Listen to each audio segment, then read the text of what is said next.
how I got into writing. Well, I was never really good at school. Like I never really got the marks, got the grades. My two sisters got the grades. Um, my cousins got the marks.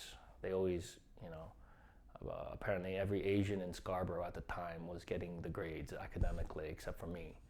I broke the mold on many stereotypes. I did not get the grades, did not know kung fu, etc. But in grade 8, so I was never good at school. I never was really, yeah.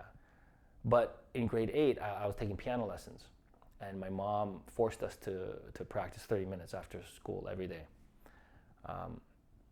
But I quickly learned that my mom couldn't tell the difference between me practicing the pieces I had to practice and me just kind of fooling around on the piano. So I'd start off practicing something, and then I kind of just start fooling around, mess with the chords, notes, and just kind of like, make sure the piano's being played, but not really practicing. And sometimes when I'd create, when I just kind of fool around, for some reason, a chord progression from here to here would kind of impress itself on me in an emotional way. Like I'd feel sad. Oh, why do I feel sad? Or I feel like, oh, that reminds me of this or that. And I'd pick up a pencil and I start writing words on the page, and just trying to figure out what that sense was, what I was feeling, why it reminded me of a beach somewhere, or of a memory, or of a person. And I'd start writing and writing. And some of the writing turned into poems, some of it turned into songs, or morphed into like the beginnings of stories that I wrote. And I kept writing, and that was the beginning of my writing.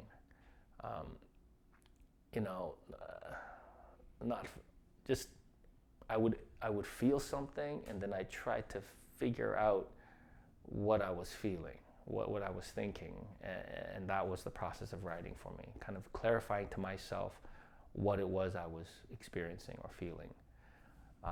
And it was always private, like never share any of that. Journals and books full of my thoughts, and that was kind of like my inner world, my little secret private world, all throughout junior high, all throughout high school, even university, like not sharing anything. I was really shy, and that was like my core, right? I got into acting, and some of those pieces, and so I got into acting, went to York University for acting, graduated, and then I started writing another thing, and that was called Kim's Convenience, and that turned into a play that produced by Soul Pepper and published by House of Anansi Press.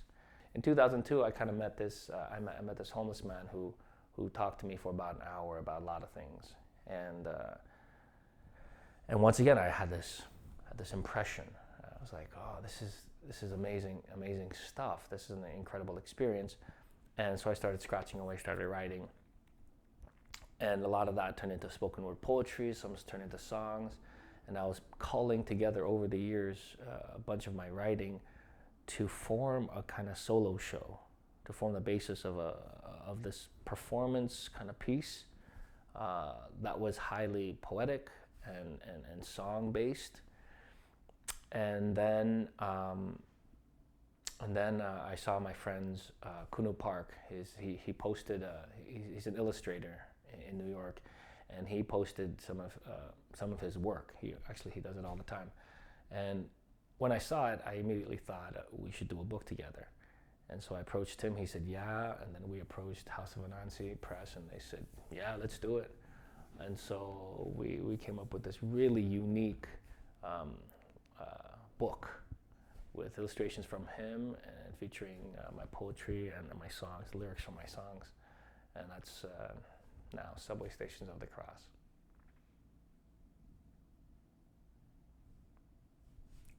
I think that's it.